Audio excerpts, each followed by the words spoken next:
Hello friends, कैसे हैं आप सभी।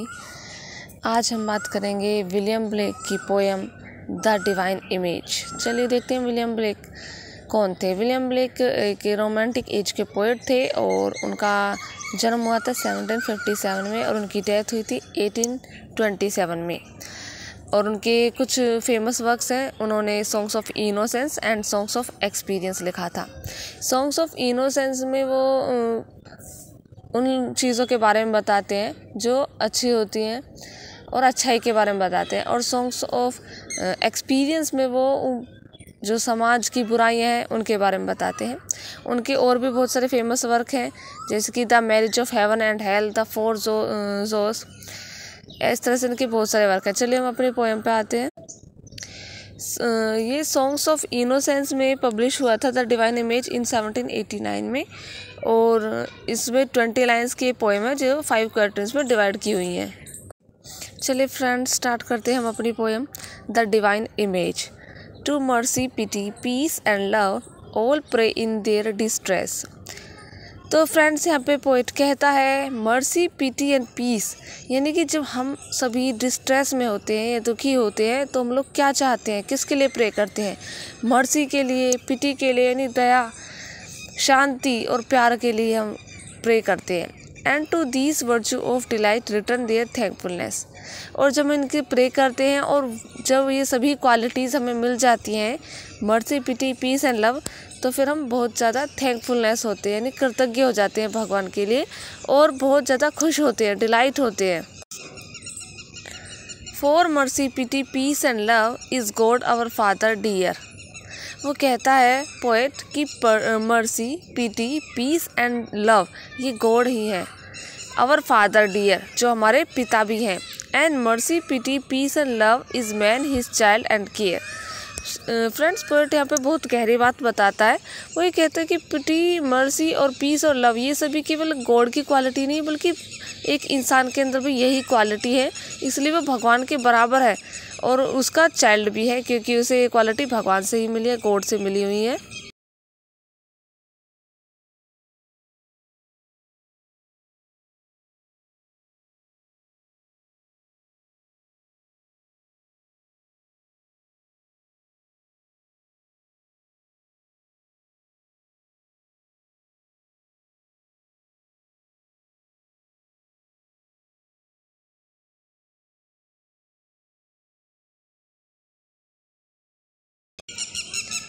For mercy has a human heart, pity a human face, and love the human form divine, and peace the human dress.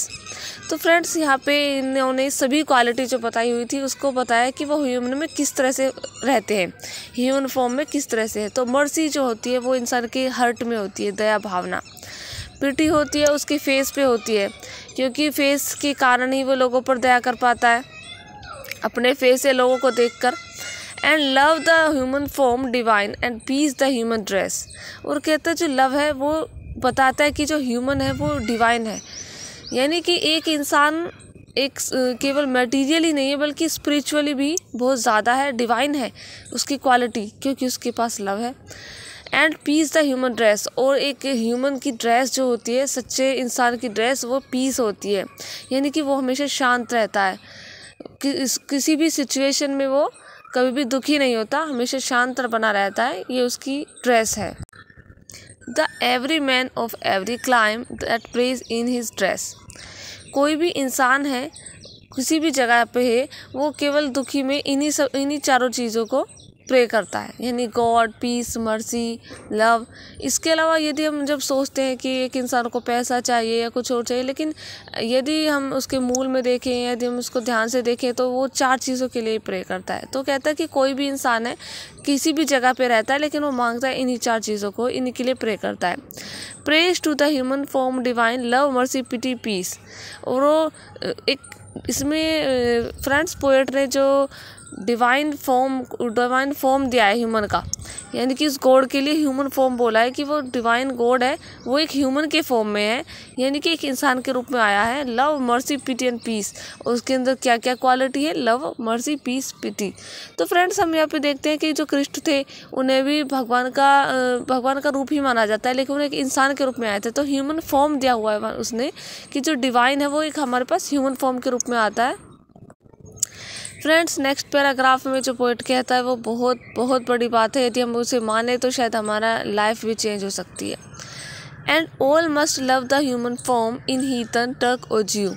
वो कहता है कि जो सभी इंसान हैं वो भी भगवान के ही बच्चे हैं, भगवान के ही फॉर्म है, वो चाहे टर्क के हों या उनका धर्म, रिलीजन कुछ भी हो सकता है, लेकिन सभी जो हैं वो भगवान के ही बच्चे हैं, भगवान का अंश है।